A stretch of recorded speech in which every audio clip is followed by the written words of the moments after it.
Hello mga ka-viewers. Ito, dadaan ulit tayo sa Lobby Guard. Naka-duty ngayon. Registered muna tayo. Guys, punta na tayo din sa Teche. Ayan. Busy sila. Mga ka-viewers. Ayan. Ang ating pinakitang ating chip. Baked fish fillet.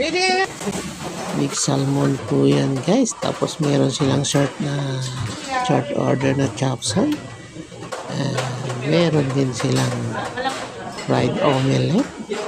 Mga ka-viewers, sila ay busy dahil meron silang event, mga kasamahan. Yan. So dito lang guys ang ating kasamahan, ang ating RFD Food Services. Yan. So mga ka-viewers, yan, busy sila. Ang ating kasamahan, yan, dahil may event ang mga kasamahan. Yan.